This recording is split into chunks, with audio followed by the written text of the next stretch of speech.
being a single mother of 4, I looked at myself not as a failure, but I thought I had everything that it takes for me to stand up and start being myself and start working towards the future of my children. And this was the time I had to stand up. I realized I was not going back to my parents to say, look, my marriage has failed again, so I have to come back home. I left because I'd made a decision, which a lot of us, we don't go to the point of making those decisions sometimes because we are afraid.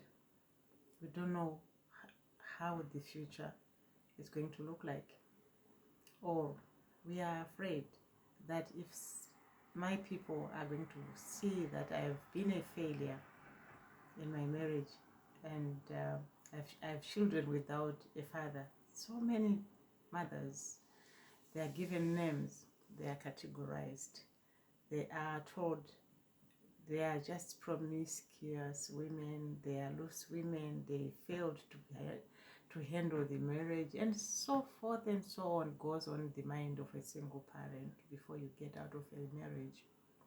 It was one of those decisions that I had to look at myself and say, yes, I failed, but I was never going to fail my children. And it was time to walk away. So I did walk away from the marriage. And definitely, I walked the roads that were turbulent, with stones on them, with gravel on them, with water on them, with thorns on them. But it didn't deter me not to look forward to a brighter future for my children, which was my first and foremost point that I was going to make it no matter what. I was not going to fail my children, so I moved out of the marriage. I started traveling, going to countries like South Africa. I was born in Zimbabwe, and I started traveling to countries like South Africa, where there was a bitter war during the apartheid era. We didn't go to places like Soweto because they were busy, they were fighting in those areas. Their electricity were cut off, so we stayed in town. But staying in town meant a lot of violence as well, because they were not allowed to come into town. Blacks were not allowed to come into town. I remember at one time me and my friends went to a cinema because we thought, oh, we saw a cinema. Okay, let's go and see a film. It was like we were tired of sleeping that day. So we thought, let's go for a film. So as we went to the film, we got to the gate and we were told, no blacks. You can't get in here because you are black. And we were like, what? What are you trying to say? Because in Zimbabwe, we were then in independence. So we looked at ourselves and we thought, oh, of course, yes, we are black and we cannot get in there. So we didn't get into that cinema to see the film that we wanted to see. I think at that time it was Steve Biko. No, it wasn't Steve Biko. They were showing their films actually because it was not yet an independent country, South Africa, at that time. So we walked around, and finally we went back to the place where we were staying. You can imagine, in one room there were about 40-50 of us sleeping on the floor. The water was not running, and the shower room was all flooded, and you would have to, even if you put slippers on, still the water was still not flowing, blocked. And the owners, they knew that these women were desperate. Of course, we were desperate mothers. We were working every day. We were trying to make ends meet for our children. I had promised myself that I was going to make it. I was going to see my children through to school. And at that time, there were A schools and there were B schools. I remember when I took my son first, he was in a B school where he used to walk, and he nearly got drowned in a flooded stream. And when I took my son, he was from the B school, which was a government school. I brought my son into this capital city of Harare, and I took my children to all the A schools. That's where my children were going to school. And I made sure that I had to pay the school fees. I had to meet the demands of their schools, what they wanted at those schools. So I had to make sure that my children were well equipped with uniforms as well, because with A schools, they've got a lot of uniforms. So going to South Africa to sell made me well, and I did meet some of those things, but still I was working as a civil servant, so it was hard work. I had no time to see my children. Many times I missed their sports days. Many times I missed even when they were given trophies, because I remember my son used to play rugby, the eldest son, and he was presented with trophies, and meanwhile the mother is away in South Africa selling to get money for the school fees. So it was quite a journey and half. But I want to tell someone today that it's not all over until it is over. As long as you are still alive, as long as you can still get up in the morning and do something. It's not about going to South Africa or selling wares in South Africa. In Zimbabwe, there's a lot that you can do with your hands. I know women are the most productive people in Zimbabwe, in my own country, because those are the people who go into the fields. They go into the gardens.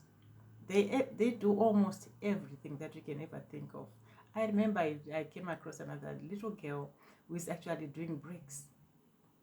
A girl. So I can tell you, you can do marvelous on your own. Don't get intimidated. Don't be afraid of tapping the outside of your comfort zone. Do you know what? When you come at the end of your comfort zone, the next thing is you have to move out, and the next journey will amaze you. My journey was an amazing one. I never thought I would manage to get out of it and stop being a dependent of someone who would come when he wanted to come home. I was made an option. I was his mistress instead of being his wife. And each time he comes, he would call me like, "Oh, grandma," like in my Shona vocabularies, like Ambuya. And meanwhile, I was not even 21, 22. But he would call me Ambuya. You have to put on your scarf because you cannot get into my car. I cannot imagine. But I ended up having my own car to drive. Cars to drive. I've ended up going back to school. And now I'm proud to say I managed to get out of my comfort zone, where I was so afraid and intimidated that one day I was going to go back to finding a man again and getting married. Of course, one day I might as well get married, but it is not a priority for me, because that time it wasn't a priority either, because I realized my mistake when I got married, divorced with a child, and got married to the second my husband, where I had 3 children. It was such a roller coaster, because when you look at the children, they are very much attached to them, to each other, because they have the same mother, and no one can say, "Oh, mom, you came from our father, you had this." No, I came out with nothing. I remember my ex-husband going to our home, matrimonial home, and taking out every furniture from that house and taking it away. And when I got home, I found all my clothes on the floor. There was nothing for me. There was no bed for us to sleep with the children, so I had to sleep on the floor. And up until I left, I never talked about those things, those furnitures. I wonder, a lot of women, they will start saying, "Oh, I bought this is my property."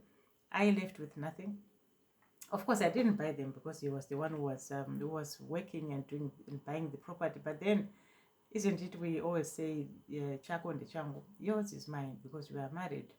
But in my case, I left with nothing. I had to take a bed sheet, put my clothes on the bed sheet, tie them, take my children's clothes as well, and tie them on a bed sheet, and I left. And from there, I've seen myself growing as a mother. I'm almost in my 70s now. I'm looking at being 70 very soon.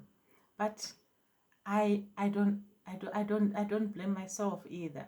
And I don't want my parents, one thing is, I didn't want my parents to go to a point whereby they will always think, oh, what have we done? We've lost it because this child is doing something, she's coming back to us, she has got children, blah, blah. That is one thing that I really avoided to do. And I did it well. So, to you as a girl child, I can assure you, it's a question of you learning the new things that you didn't know.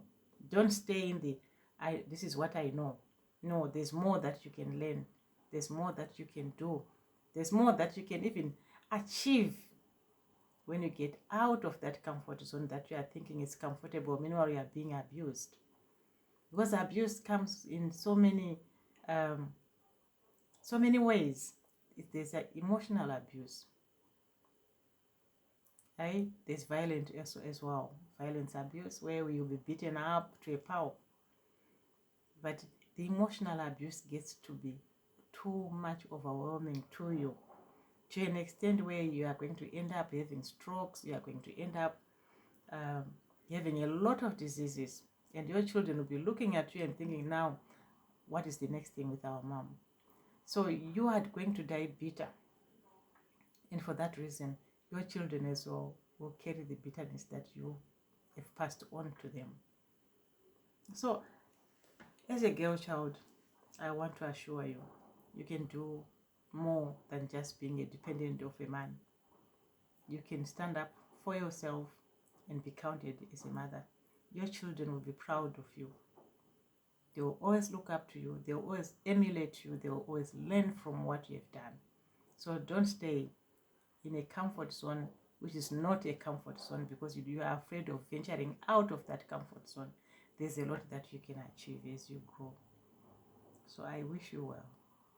Subscribe to my channel and make sure you click the button, the subscribe button, so next time you always get when I put out a video on the girl child. Remember, be proud of yourself, love yourself, treat yourself well, because it's only you who can do it and no one else can. That's from me.